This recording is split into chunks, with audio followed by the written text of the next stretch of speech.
자, 그래서 우리가 기본적으로 많이 사용하는 그 연산자, 산술연산자, 관계연산자, 논리연산자에 대해서 쭉 정리를 해봤는데요. 이제 그 이외에 C에서 사용하는 다양한 연산자들이 있습니다. 그 연산자들에 대해서도 정리를 해보도록 합시다. 우선적으로 살펴볼 연산자는 형변환 연산자예요. 형변환.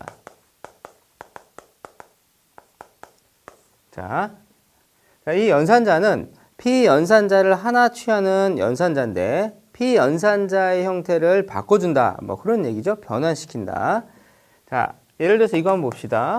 그래서 A가 이게 10이 있었다고 합시다. 이렇게. 자, 그리고 10이랑 나누기를 하는데 3이랑 이렇게 나눕니다. 그러면 얘 인티저형 변수니까 당연히 정수고 얘도 자, A를 써야겠네요. 그렇죠? 자, A랑 3이랑 이렇게 나누자. 그럼 A가 인티저형 변수니까 이 안에 있는 값은 10이란 정수값이고 자, 3도 정수값이니까 얘 무슨 연산자가 되는 거예요? 목 연산자가 되는 거죠. 그래서 결과는 이제 3이 되더라.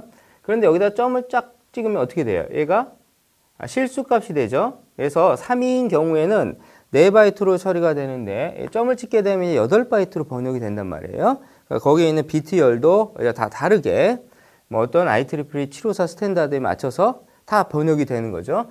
그래서 3이라는 정수값하고 3.0이라는 실수값하고는 엄청난 차이가 있다라는 거. 크기도 다르고 비트열도 달라요. 그죠?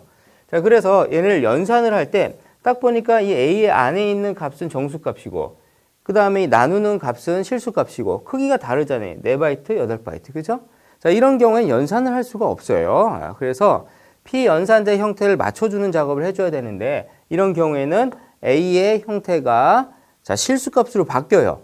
우리가 그걸 명시적으로 바꾸는 게 아니고 자동으로 바뀌어요. 얘가 연산되는 과정에서. 컴파일러가 그거를 자동으로 수행을 해준다. 자, 그러면 A라고 하는 이러한 변수가 있는데 여기에 10이 들어가 있는 거 아니에요? 그죠? 자, 이렇게. 얘는 4바이트 공간의 그러한 변수고 얘가 형태가 바뀐다라는 얘기는 얘가 그럼 8바이트 이렇게 더블형으로 바뀐다는 얘기예요? 그게 아니다라는 거. 자, 형태가 자동으로 바뀐다라는 얘기는 변수 안에 있는 값이 형태가 바뀐다는 얘기지 변수의 형태가 바뀌는 건 아니거든요. 그 안에 있는 값을 꺼내와서 3이랑 연산하기 직전에 그때 이제 더블형으로 바꿔주는 거니까 그러니까 실수값으로. 자, 그래서 연산 결과는 결국엔 3.3333 이렇게 나오겠죠. 그렇죠? 이렇게 계산이 된다는 거. 그래서 이렇게 컴파일러가 아래서 피연산자의 형태가 다를 경우에 자동으로 이렇게 맞춰주는 이러한 기능을 우리가 자동형 변환 또는 암시적인 형 변환, 묵시적인 형 변환 이렇게 불러요. 자, 그런데 이런 거 한번 보도록 합시다. 자, 예를 들어서 여러분들 학교에서 보면은 학교에 취업률 같은 거 계산을 하잖아요. 그래서 취업률은 어떻게 계산합니까? 졸업생 수가 100이다 그러고 취업자 수가 90이다 그러면 취업률이 90%가 되는 거죠. 그래서 취업자 수를 뭐로 나눠요? 졸업자 수로 나눈 다음에 곱하기 100을 해주면 그게 이제 취업률이 되는데 그래서 자, 이거를 우리가 졸업자 수라고 하고 졸업자 수를 이렇게 100이라고 합시다. 그리고 자, 이거 인플로이드 그래서 얘가 취업자 수를 90명이라고 합시다. 자, 이렇게 해서 취업률을 계산해서 더블형 변수에다가 자, 이렇게 한번 집어넣어 보자. 그러면 RES에다가는 자, 취업률을 어떻게 계산합니까?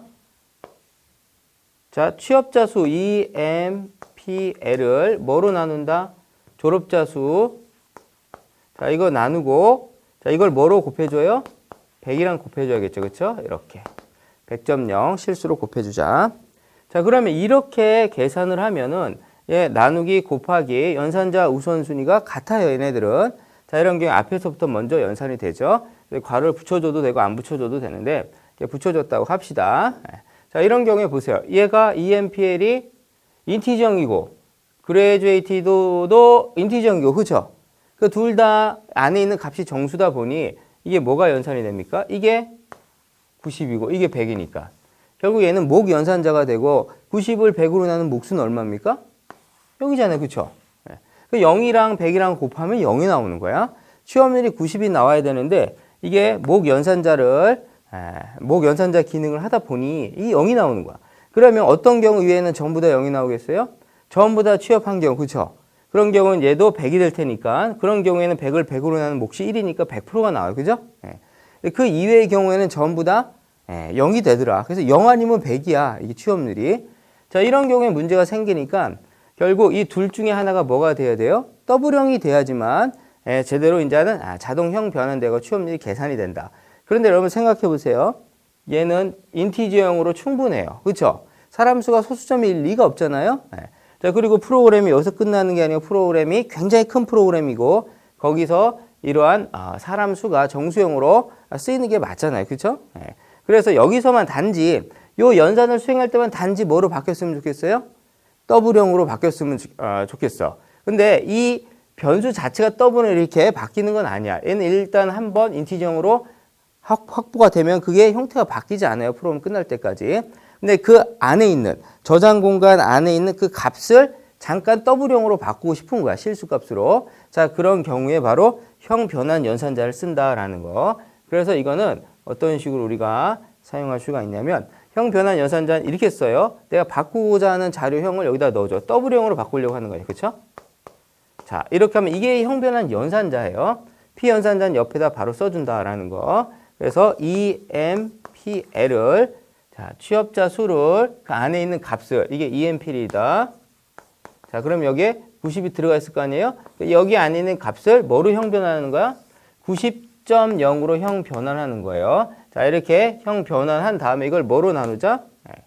graduated로 나누자. 그러면 이 안에 있는 값은 정수값이니까 얘도 뭐로 자동형 변환됩니까?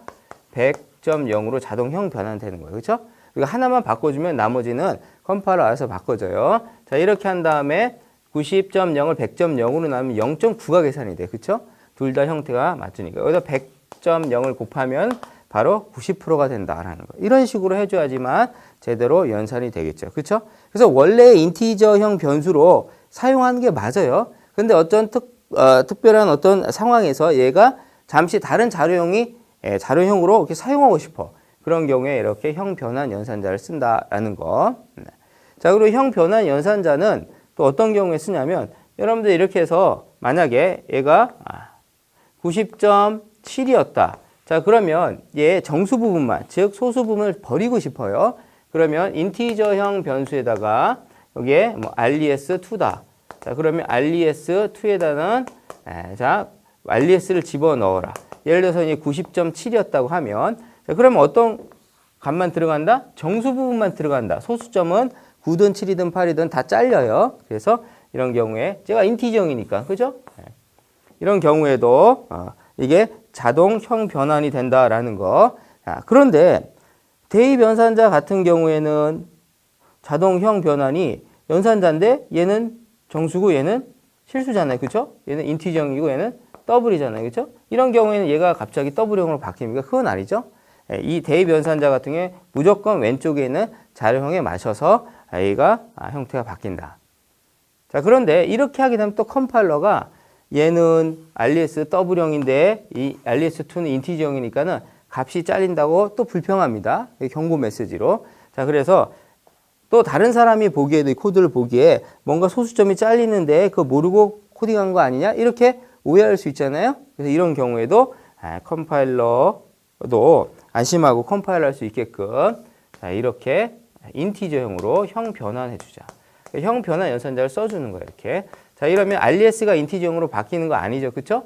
얘가 갑자기 더블형이었는데 인티저형으로 바뀌는 거 아니에요. RES에 있는 값 자체가 90.7이었다 그러면 걔가 뭐로 형 변환된다? 90으로 형 변환돼서 인티저형 변수 RES2에 저장이 되는 거죠. 그쵸? 자, 이런 식으로 우리가 형 변환 연산자를 쓸 수가 있다라는 거. 자, 이렇게 뭐 인티저나 더블만 형 변환시킬 수 있는 거 아니에요. 내가 어떤 거를 자, 이렇게 캐릭터형으로 형 변환하고 싶다라든가 또 앞으로 배울 뭐 포인터에 대해서 쓴다면 포인터형으로 변환한다든가 뭐 구조체형으로 변환한다든가 앞으로 우리가 사용할 그런 자료형 늘 그런 것들로 전부 다 형 변환 연산자를 만들 수 있다라는 거. 자, 그래서 형 변환 연산자라는 게 어떻게 생겼고 그거를 어떻게 쓰는지에 대해서 정리를 해봤고, 자, 그 다음에 우리가 두 번째로 살펴볼 연산자는 사이즈 오브란 연산자예요. 이 사이즈 오브 연산자는 P 연산자의 크기를 바이트 단위로 계산을 해줍니다. 자, 예를 한번 들어봅시다.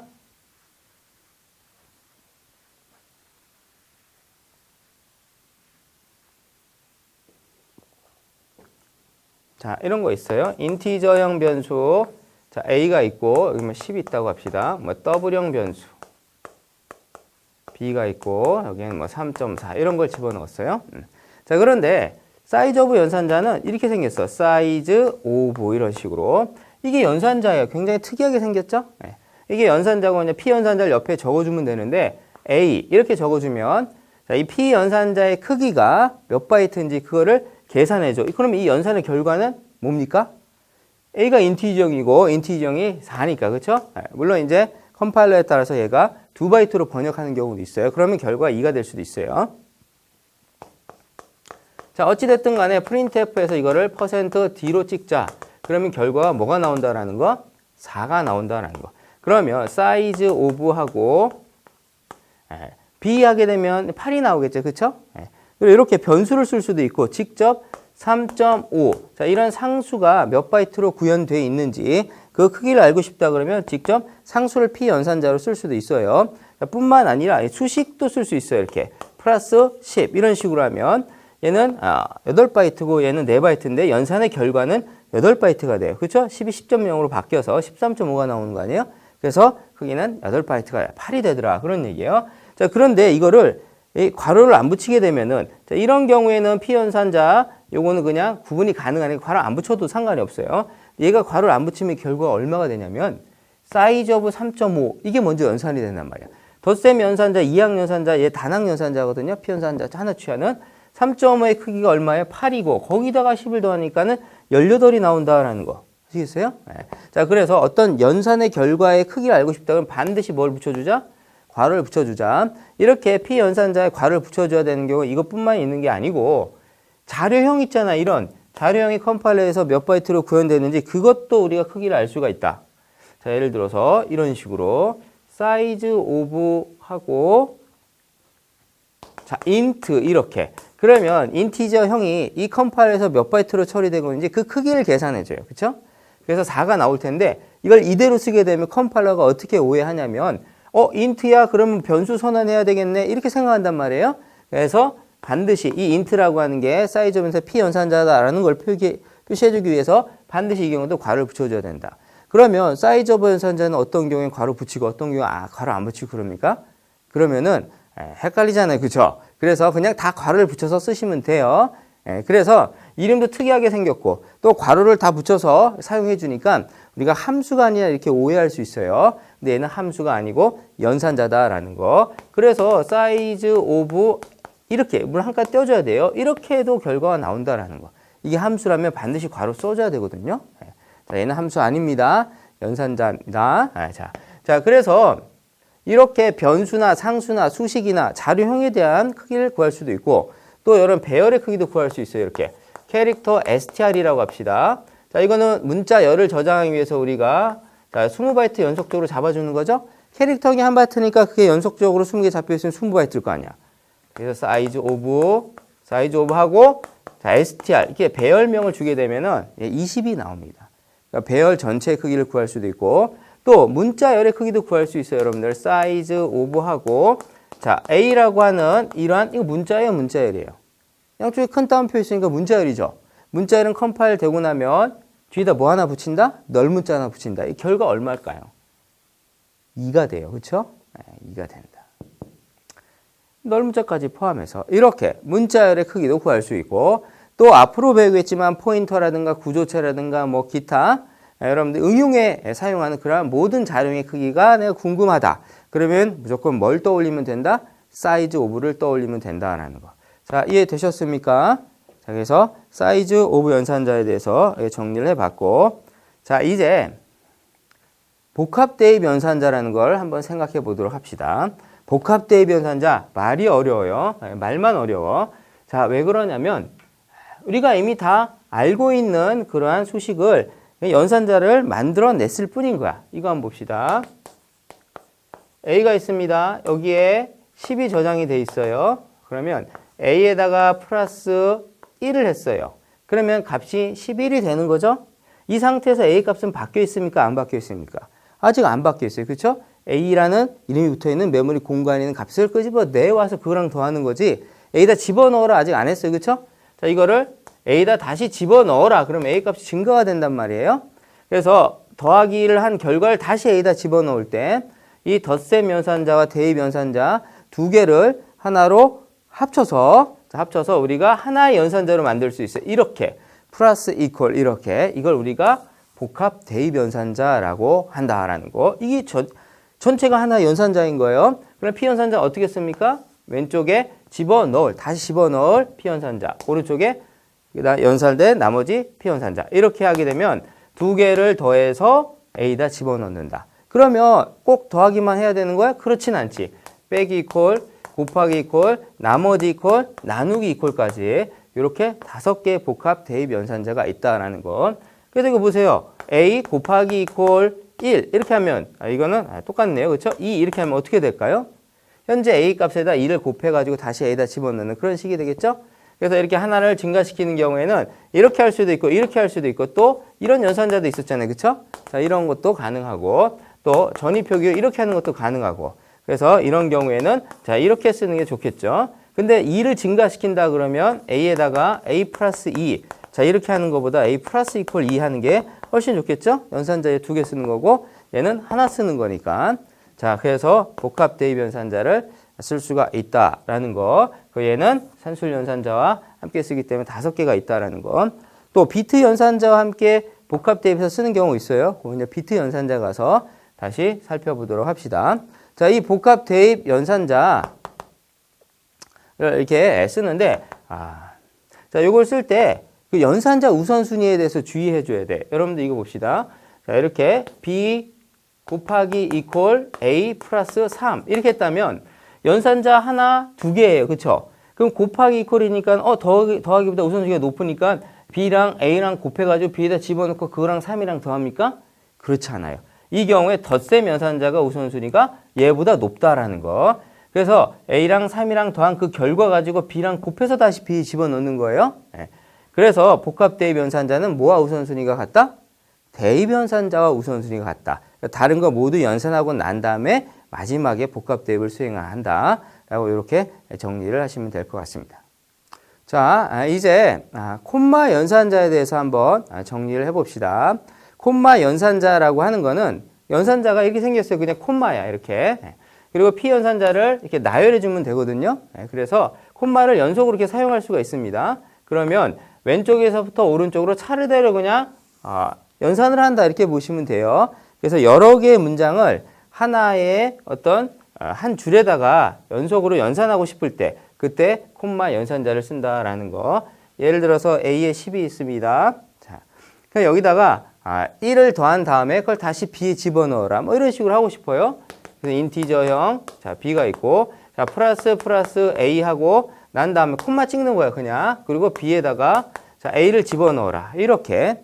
한 문장에, 하나의 문장인데 2개의 어떤 수식을 콤마로 구분한 거야. 그쵸? 자, 이러면 프린트F로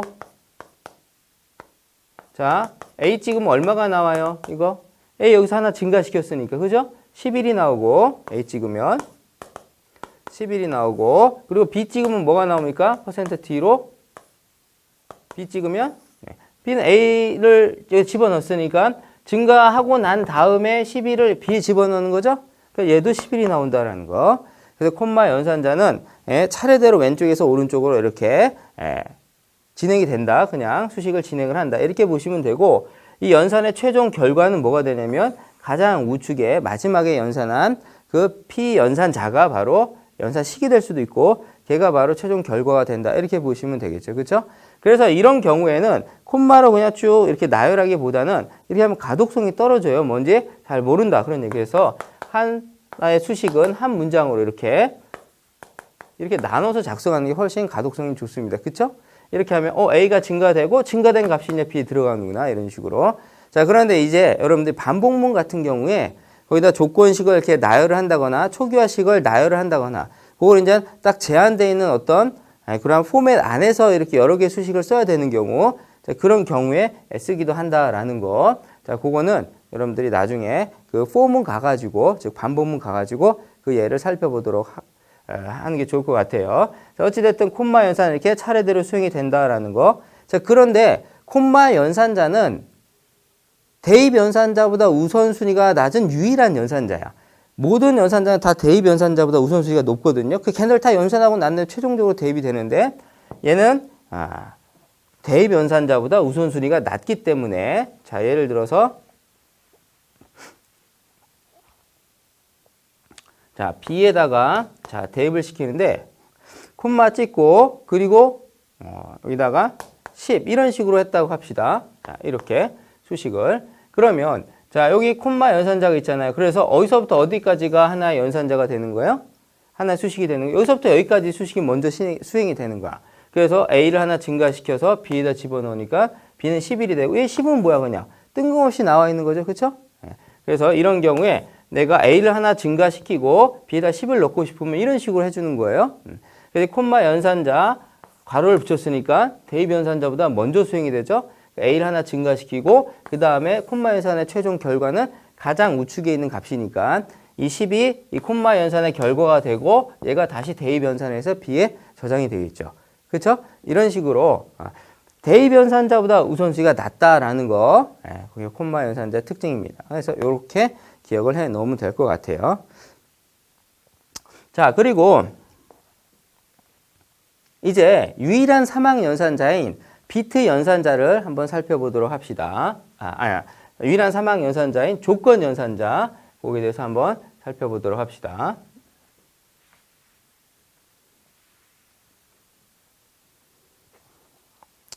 자, 이거 보세요. 인티저 A가 있고, 자, 10이 있고, B가 있고, 20이 있다고 합시다. 자, 그리고 인티저형 변수, 자, max가 있다고 하죠. 그래서 지금 A와 B를 두 개를 비교를 해서 자, A, B 중에서 큰 값을 max에다 집어넣고 싶어요. 자, 그런 경우에 조건 연산자를 쓴다. 그런 얘기예요. 그래서 A가 B보다 크냐? 자, 요걸 이제 하나의 관계식인데 하나의 P 연산식으로 쓰는 거야. 그리고 자, 조건 연산 들어갑니다. 자, 요게 이제 참이면, 그죠? 참이면 뭐를 결과로 남겨야지 max의 값이 큰 값이 들어가는 거예요? A가 B보다 크다? 참인 경우에. 그럼 A가 B보다 큰 경우에 A를 남겨야겠죠. 그쵸? 자, 그리고 그렇지 않다면, 자, 이게 거짓이라면 누가 더 큰 거예요? A, B 중에? B가 더 큰 거니까 B를 결과로 남겨라. 이런 식으로. 그래서 이거는 P 연산자 하나, P 연산자 두 개, P 연산자 세 개 이렇게 되는 거예요.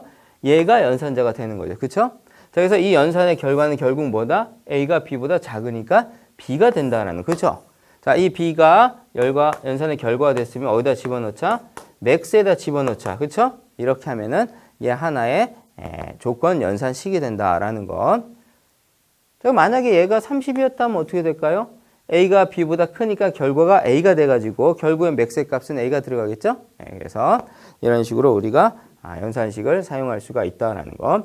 그래서 조건 연산자의 P 연산자로는 이렇게 변수 쓸 수도 있고 뭐 값을 직접 쓸 수도 있고 그리고 이렇게 수식을 쓸 수도 있어요. 그래서 이런 경우에 자, A, B 중에 큰 값을 max에다 집어넣자. 그럼 이런 식으로 할 수도 있지만 대입 연산식을 P 연산식으로 쓸 수도 있어요. 이렇게 A가 B보다 크냐 물어보는 거죠. 그렇다면은 max에다 뭐를 집어넣어라? A를 집어넣어라. 이런 식으로. 자, 그렇지 않으면 max에다가 뭘 집어넣어라? 자, B를 집어넣어라. 이런 식으로 쓸 수도 있다. 그런데 이렇게 하는 게 훨씬 좋습니까? 이렇게 하는 게 보기 좋습니까? 이렇게 하는 게 보기 좋겠죠. 그렇죠? 이렇게 대입 연산식을 쓰는 경우에는 A가 B보다 큰 경우에는 뭐 A를 max에다 집어넣고 max1에다 집어넣고 그렇지 않은 경우에는 뭐 B를 뭐 min에다 집어넣고 뭐 이런 식으로 뭔가 대입하는 게 다른 경우에 그런 경우에 쓰면 좋겠죠. 그렇죠? 자, 뿐만이 아니라 만약에 출력을 한다면 출력문도 넣을 수 있어요. 이렇게 A가 B보다 크냐 물어봐가지고 크다 그러면 printf문 이렇게 자, 문장 함수 호출 문장에 들어갈 수도 있습니다. A를 찍어라 이렇게. 그렇지 않으면 printf로 뭘 찍어라? %D로 B를 찍어라. 이렇게 하나의 조건 연산식을 만들 수도 있다.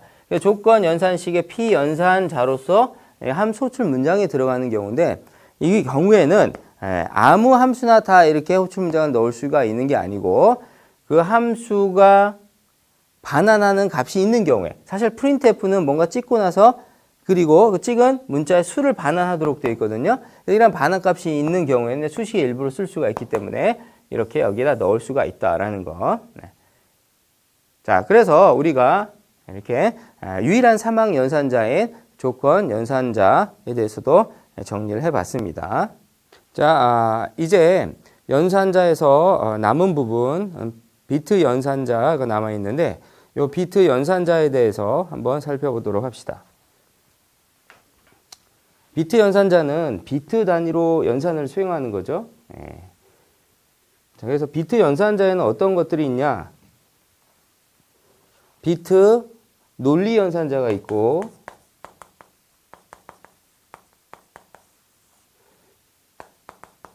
비트 논리 연산자. 여기엔 비트 와이즈 엔드, 비트별로 엔드 연산을 수행하는 것과 자, 요거는 비트 와이즈 오화예요. 그리고 이렇게 되어 있는 게 있는데 요거는 비트 와이즈 익스클루시브 오화 그러한 연산이고 자, 이러한 물결 표시가 있습니다. 요거는 비트 부정 연산자. 이렇게 4개의 연산자가 있어요. 비트 논리 연산자고 그리고 비트 이동 연산자가 있는데 비트 이동 연산자는 비트 와이즈, 비트 시프트 레프트, 비트 시프트 라이트 이렇게 비트 왼쪽 이동 연산자, 오른쪽 이동 연산자 이렇게 두 가지가 있다라는 거. 그래서 하나씩 한번 살펴보도록 합시다. 자, 요거는 비트별 논리 곱, 비트별 논리 합, 요건 엑소와 비트 부정. 자, 논리 곱부터 한번 살펴보죠. 자, 예를 들어서 여러분들이 인티저형 변수 a가 있고 여기다가 10을 집어넣었어요. b에다가 5를 집어넣었다고 합시다. 그럼 메모리의 저장 공간이 4바이트가 잡히죠. 그럼 32비트가 잡히는데 그 32비트를 다 여기다 적고 비트별로 하면 너무 시간이 많이 걸리니까 지금 이 순간부터 인티저형 변수가 4바이트가 아니고 4비트라고 합시다. 그래서 4비트만 가지고 한번 연산을 해보자. 그런 얘기죠. 자, 그래서 A라는 공간에 4비트가 들어가 있으면 10이 들어가 있으면 1, 0, 1, 0 이렇게 들어가요. 그래서 이에 0승 1승이면 2, 2승 3승이면 8. 그래서 8 더하기 2에서 이렇게 들어가는 거죠. 자, B에 4비트에 5가 들어갔다. 그러면 0, 1, 0, 1 이렇게 들어가거든요. 자, 이걸 비트별로 논리 곱 연산을 수행하자. 그런 얘기인데 요 비트와 요 비트 이렇게 연산을 수행하는 거예요. 그래서 얘가 거짓이고 얘가 참이니까 엔드 연산은 뭘 엔드 연산이라고 하는 거죠? 둘 다 참인 경우만 참이 되는. 그래서 이건 당연히 거짓이 되고 자, 얘도 거짓이 되고 얘도 거짓이 되고 거짓이 되겠네요. 그렇죠? 그래서 이 연산의 결과는 즉 A와 B를 비트별로 논리 곱한 연산의 결과는 얼마가 된다? 모든 비트가 전부 다 0으로 채워지니까 결과값은 0이 되더라. 그런 얘기예요. 이걸 printf로 %D로 찍으면 0이 나와요. 그리고 이렇게 해서 어떤 그 조건식에 넣어주게 되면 이 조건의 결과가 0이니까 거짓으로 인식을 하는 거죠. 자, 그래서 우리가 보면은 사실상 A는 0이 아닌 값이라 그 자체만 놓고 보면 참이에요. 그렇죠? 그리고 B도 0이 아닌 값이므로 그 자체가 참입니다. 그래서 사실 논리 연산자를 써가지고 A and B 이렇게 하면 이 연산의 결과는 참이 되거든요. 근데 이걸 비트별로 수행하다가 보니 어쩌다 보니 이게 0이 돼서 거짓이 되더라. 그런 얘기죠.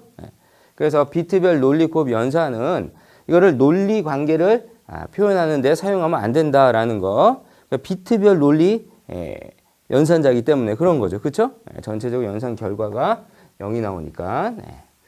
그래서 둘 다 참임에도 불구하고 이렇게 하면 거짓이 되더라.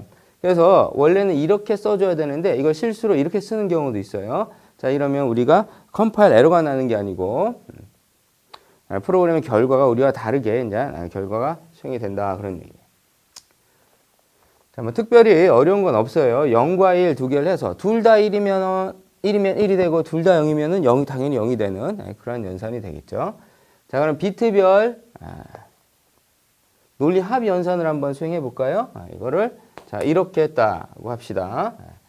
자, 그리고 A에다가 이거를 값을 한번 바꿔 볼까요? 이렇게 해서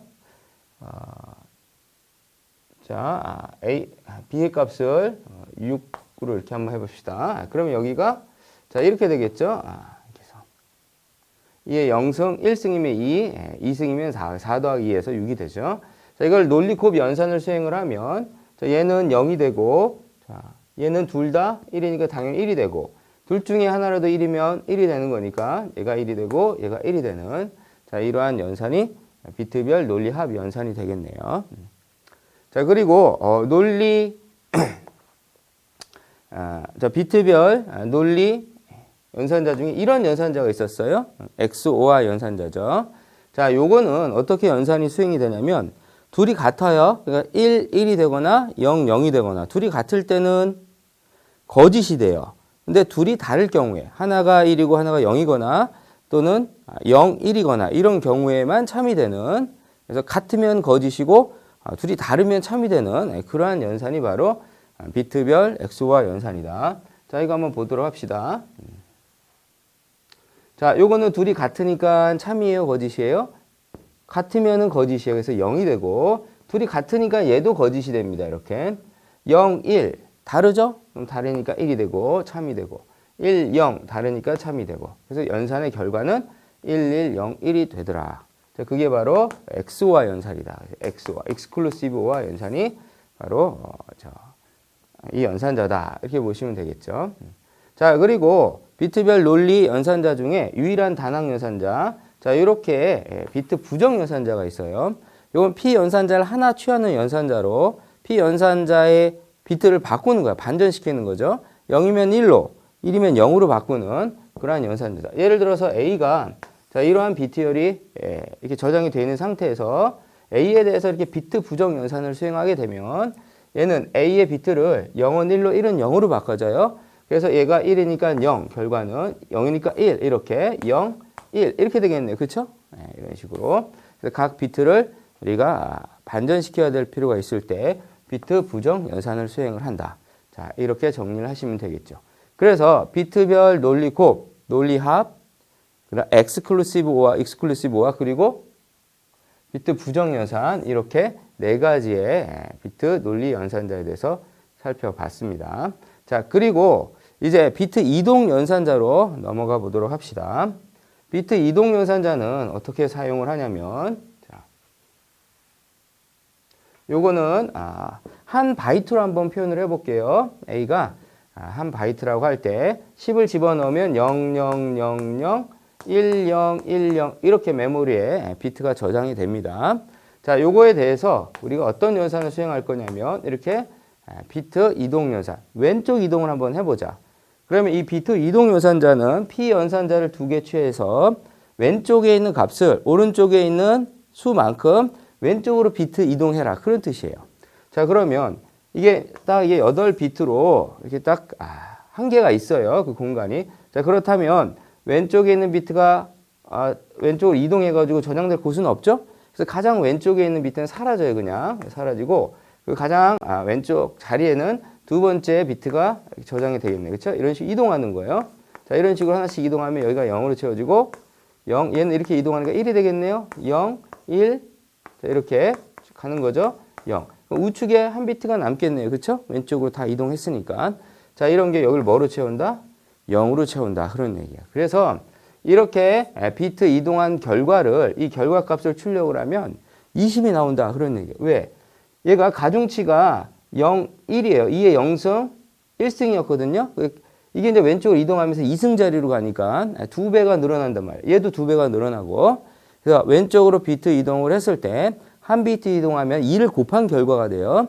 그리고 두 비트 이동하면은 4를 곱한 결과가 되겠죠. 2의 제곱이 이렇게 가중치가 늘어나니까.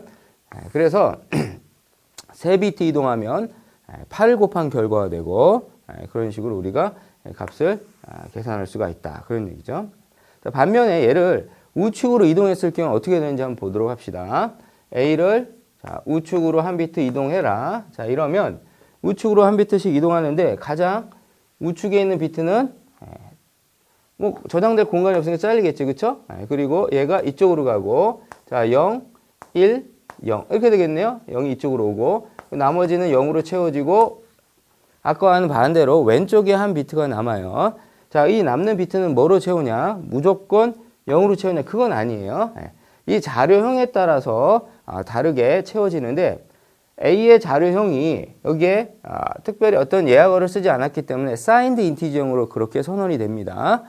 자, 이런 경우에 가장 왼쪽에 있는 비트는 뭐가 되더라? 사인 비트가 되는 거죠. 부호 비트. 따라서 이 값을 우측으로 이동했을 때 가장 왼쪽에 남는 그 한 비트는 사인 비트로 채운다. 그런 얘기. 그래서 여기서 사인 비트는 0이었잖아요. 그러니까 0으로 채우는데 만약에 얘가 음수가 저장이 돼서 1이었다면 1로 채운다. 그런 얘기예요. 그래야지 음수 값을 유지할 테니까. 얘가 음수였는데 갑자기 이동하면서 왼쪽 비트, 부호 비트를 0으로 채워버리면 갑자기 양수로 바뀌잖아요. 그렇죠? 자, 그래서 사인 비트로 채운다라는 거. 이 경우에 사인 비트가 0이니까 0으로 채웠던 거예요. 그죠? 근데 만약에 얘가 unsigned라고 이렇게 선언이 돼 있다. 자, unsigned 자료형인 경우에는 부호 비트를 고려하지 않기 때문에 이런 경우에 비트를 우측 이동해서 왼쪽에 남는 비트는 무조건 뭐로 채운다? 무조건 0으로 채우는 거예요. 아시겠죠? 자, 어찌됐든 A의 값이 지금 10인 상태에서 우측으로 이동하면 값이 얼마로 바뀝니까? 2로 나눈 값이 되겠죠. 그쵸? 가중치가 2분의 1로 줄어드니까. 자, 그래서 자, 2의 0승이니까 1, 1승, 2승이니까 4 더하면 5가 되더라. 10을 2로 나눈 그 결과값이 되는 거죠. 만약에 이거를 두 비트 이동했다면 어떻게 될까요? 자, 두 비트 오른쪽으로 이동해라. 그럼 얘가 잘리죠. 그쵸? 얘가 잘려버리고 0이 되고 여기는 1이 되겠네. 그쵸? 그러면 값은 얼마예요? 2가 되겠죠. 그쵸? 결국 A 값을 우측으로 두 비트 이동했다면 2의 제곱, 즉 4로 나눈 값이 되는데 자, 10을 4로 나눈 값은 2가 아니에요. 그쵸? 2점 얼마잖아요. 그쵸? 2.5인가요? 자, 그런데 2가 나온다는 얘기는 결국 10을 4로 나눈 몫이 되더라. 요게 사실 나머지 값이 되는데 그게 잘려버리니까 우측으로 가면서 그래서 결국 몫이 되는 그러한 결과가 되더라. 자, 그래서 우리가 만약에 이렇게 비트 이동을 했어요. 또는 비트 논리 곱, 뭐 이러한 논리 연산자를 썼어요. 비트별. 자, 이런 걸 한 결과 자체는 어떤 그 결과가 있을 텐데 그 결과를 바로 쓰지 않으면 A 값이 바뀌진 않아요. 그쵸? A의 값을 바꾸고 싶으면 비트 연산을 수행한 그 결과를 다시 A 값에 적용하고 싶으면 어떻게 해줘야 돼요? A에다 다시 대입을 시켜줘야지 그 값이 바뀐다. 즉 A를 왼쪽으로 한 비트 이동해서 20을 만들었어요. 근데 그걸 그냥 놔둬버리면 A 값은 그대로 10이 된다라는 거. 이걸 반드시 어떻게 하라고 했습니까? 바꿀 때 대입 연산을 통해서 왼쪽에 집어넣으라 그랬죠. 그쵸? 자, 이렇게 해줘야지만 그 이후에 A 값은 20으로 사용이 되는 거죠. 그래서 가만히 생각해 보세요. A에다가 왼쪽으로 비트 연산을 수행한 다음에 다시 이걸 집어넣었다는 얘기는 결국 어떤 연산자를 떠올립니까? 어떤 연산자가 떠올라요? 비트별 복합 대입 연산자가 떠오르죠. 그렇죠? 그래서 A 왼쪽 이동 이퀄 이런 식으로 쓸 수 있다라는 거. 자, 그래서 비트별 논리 곱과 함께 수행을 한다면 and equal 뭐 B 뭐 이런 식으로 해서 뭐 A랑 B랑 비트별 논리 곱 연산을 수행한 결과 다시 A에다 집어넣어라. 또 A의 O와 equal B 이런 식으로 할 수가 있어요. A의 exclusive O와 equal B 이런 식으로. 자, 비트 부정 연산자는 단항 연산자니까 복합 대입해서 쓸 수가 없고요. 자, 그 A의 왼쪽 이동 equal B 뭐 이건 두 비트로 할까요? 이렇게. 자, A의 오른쪽 이동 equal 두 비트 이런 식으로 쓸 수가 있다. 따라서 복합 대입 연산자 플러스 이퀄, 마이너스 이퀄, 곱하기 이퀄, 나누기 이퀄, 나머지 이퀄에서 5개가 있었어요. 산술 연산자와 함께 썼던. 자, 그리고 비트 연산자와 함께 쓰는 또 5개가 있다. 그래서 대입 연산자는 사실상 복합 대입 연산자까지 합쳐 총 11개가 있어요. 복합 대입 연산자 10개, 대입 연산자 1개. 그런 식으로. 자, 이렇게 해서 우리가 연산자에 대해서 쭉 정리를 해봤는데 여러분들이 연산자를 여러 개를 함께 사용한다 그러면 뭐를 고려해야 돼요? 우선순위를 고려해야 되죠. 그쵸? 그래서 막 곱하기랑 뭐 더하기랑 같이 연산자가 사용이 됐다면 그런 경우에는 곱하기를 먼저 수행을 한다. 뭐 이건 여러분들이 기본적으로 알고 있는 지식인데 자, 그래서 이런 40개가 넘는 C에 있는 그 많은 연산자들의 우선순위를 어떻게 우리가 정할 것이냐. 뭐 순위가 다 있어요. 1순위부터 쭉. 그걸 다 외울 수는 없으니까 기본적인 어떤 그런 흐름만 여러분들이 이해를 하고 넘어가는 게 좋겠죠. 내가 정확하게 어떤 우선순위를 적용을 해야 된다 그러면 괄호를 써주는 게 좋고, 자, 그리고 꼭 우선순위를 내가 알아야 된다 그러면 표를 보고서 다시 여러분들이 그거를 살펴보면 되겠죠.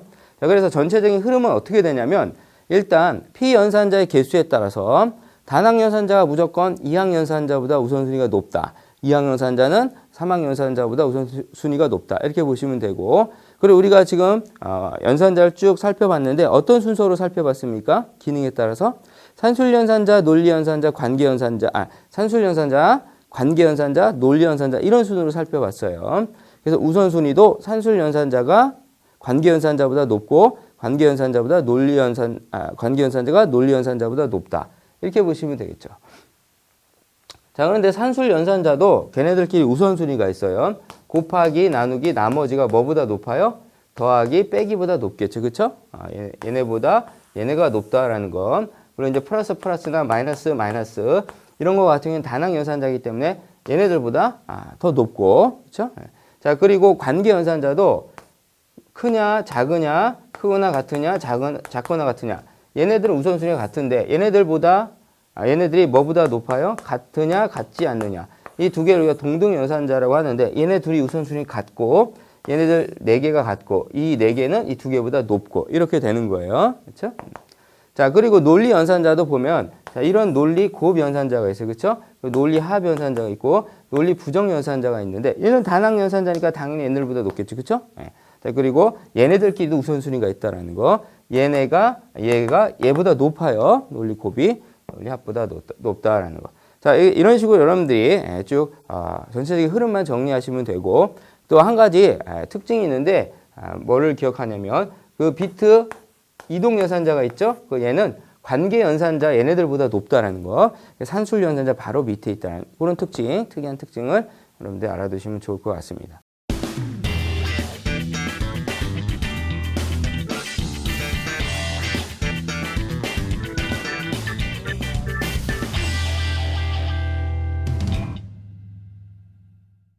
자, 이렇게 해서 우리가 C에서 사용하는 모든 연산자를 쭉 정리를 해봤고 그 우선순위까지 한번 생각해 봤습니다.